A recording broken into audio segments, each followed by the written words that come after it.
Welcome to Authentically Asian, and this is the Thai episode. It's pretty near and dear to my heart because we are standing in the Bangkok Market in Hollywood, California. It's the first Thai market in the history of America, and I grew up here. I literally worked every single position, from the cashier to the meat department to the produce department. And it's kind of cool because my mom is literally hanging out right there.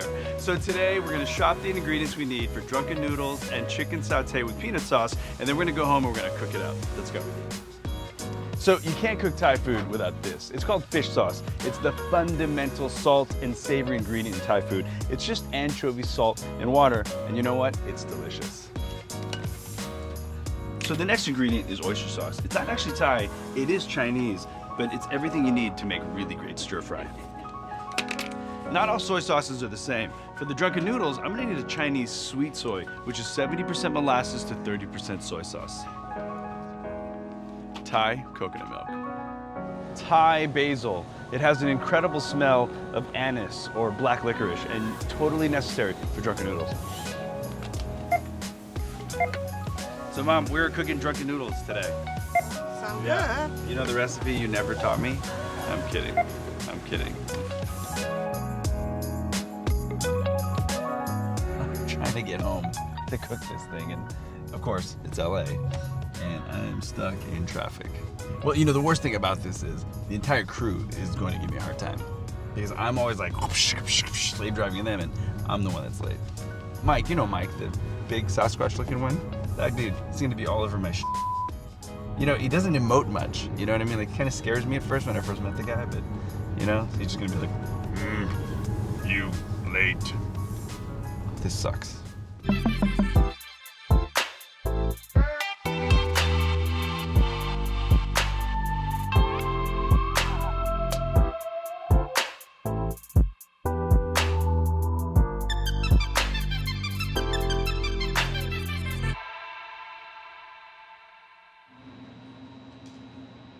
Has anyone seen Jet?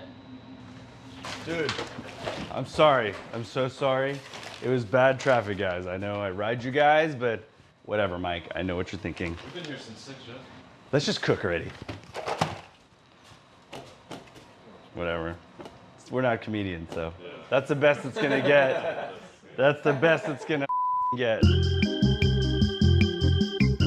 So we're back from the market, and it's time to start our drunken noodles and our chicken satay. The #1 cooking principle that you need to remember in Thai food is basically something called yum. Spelled Y-U-M, it is the perfect balance point between 5 flavors: hot, sour, salty, sweet, and savory. If you can remember the word yum, you're gonna be able to cook every single Thai dish. So your attack plan is always the same. We're gonna mix the sauce together, hold it, we're gonna move on to cutting vegetables and then meat, and we're gonna fire it all up together. I'm gonna start with oyster sauce, and then behind that, we're gonna go with fish sauce. Fish sauce is gonna give you that really beautiful kind of briny saltiness that you want in this dish. And definitely one of my favorite ingredients, sweet soy sauce. Next, a little bit of sriracha.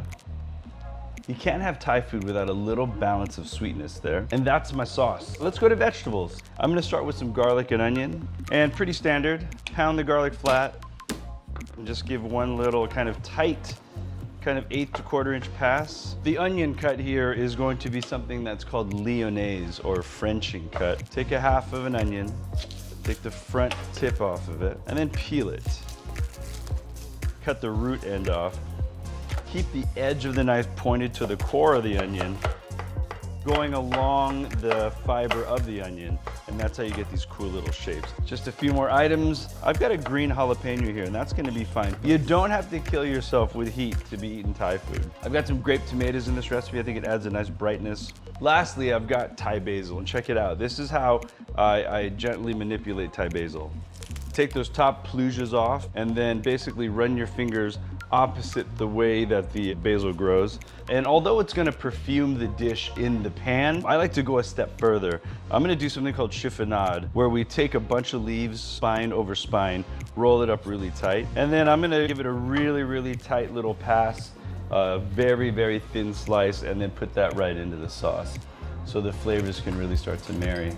These are fresh rice noodles. They are in the deli section of your Asian market. The Chinese would call it hor fun. Thai people would call it guatio. And we're ready to cook this. Neutral oil. I favor the grapeseed oil, but corn, peanut, canola, any of that's gonna work. Just stay away from olive and sesame. All right, I see a little bit of white smoke happening here, which is my visual indicator it's time to cook. And I'm going in with just a wee bit of garlic. I definitely want that garlic to bring all those essential oils and that aroma into the pan, and then chili right after. A little bit of onion.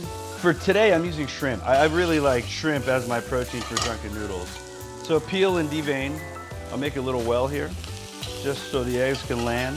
I'm gonna do just another scant amount of oil, and then the eggs are going right in.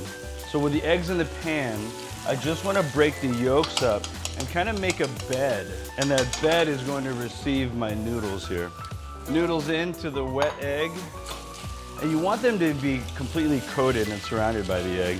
And don't be scared to scrape, because I've got a metal pan, I've got metal utensils. I'm not worried about, any like non-stick surfaces peeling off or anything.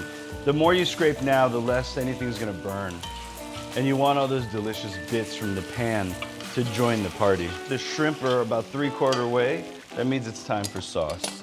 And noodles are a symbol of long life. When Asian people eat noodles, they want the noodles strands as long as possible. So don't get in there and get all crazy and start breaking up noodles. So I'm really just going in, scraping, and just kind of turning the noodles over themselves until they absorb all of the sauce. Throw your basil in, because you want that basil to get that kind of steam and open up all those delicious flavors. I'm gonna throw my tomatoes in right now. I'm gonna turn the heat off and just fold the hot noodles into the basil so that basil really opens up and really brings that black licorice flavor to the dish. We call this the Mike Foodsie Shimmy right here. I like your tank top choice today, Mike. All right. What I'm looking for is a moist, kind of tight dish, not too saucy, but not too dry. The dish is telling me it's time to plate. If I leave it in any longer, it's gonna dry out, and I don't want that.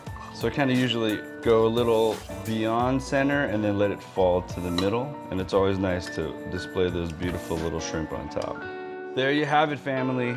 Drunken noodles. People are always wondering why we call them drunken noodles. It's not because there's alcohol in the dish. It's actually a dish that you'll eat while drunk. So super late nights, you're rolling out of the club, that is the dish that you would eat on the streets of Bangkok. Let's move on to the chicken satay and peanut sauce. For the chicken satay marinade, very simple. Curry powder, a little bit of salt, sugar, and some pepper. Our wet is going to be coconut milk. I'm gonna cut satay chicken very similar to how I cut stir-fried chicken. First, I'm gonna cut it with the grain into kind of 2-inch to 3-inch tiles, and then I'm gonna cut against the grain into these little kind of planks. Even pieces is what I'm going for here. Chicken is cut, it's going right into the marinade. And you can let them swim and hang out in the marinade for 4 hours, all the way up to overnight. So while the chicken's marinating, let's move on to the peanut sauce. And believe it or not, it's one of the easiest things to cook. The top of this is pure coconut cream. We're using red curry paste here. There's so much flavor packed into curry paste, but you need to unlock those flavors frying in coconut oil. Once you start smelling all those aromatics of this paste, it's time to move on to peanut butter. You can get all that hippy dippy peanut butter you want, but I really like the old school stuff that I ate as a kid with my jelly sandwiches. Peanut butter's in. Now we're gonna use the rest of that coconut milk, which is more liquidy, and put enough in to break down that peanut butter into nice thinner sauce. You want to start the reduction of all these great ingredients, and that just simply means bring it all to a boil and let it start to thicken naturally. Remember your Thai flavors: hot, sour, salty, sweet, savory. For sweetness, I'm just going to add a little bit of sugar because I think you want some sweetness to your peanut sauce. So for salty and savory, I'm just going to put a little bit of fish sauce in there. We want to cut that now with just a little bit of rice vinegar. So that's it. Within minutes, you've just made the best peanut sauce you've ever eaten in the comfort of your own kitchen. I like 4 to 6 inch skewers. I think you get about 3 to 4 pieces of chicken on there. I don't want these mega skewers that are daunting and not fun to eat. All I'm gonna do is just kind of flatten them out and then slide the center skewer right through the protein. So chicken satays are skewered, they're ready to cook. Dab off the excess marinade from the chicken so you don't get all these flare-ups and crazy smoke all over the place. You want to heat up your grill, give it a quick wipe down and a little bit of oil, and I'm just going to lay these down.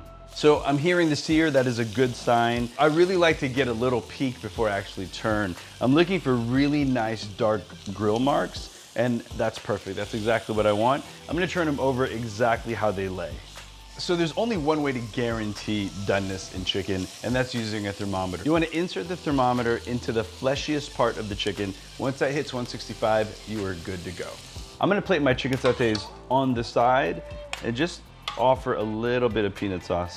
And that's it, I am good to go.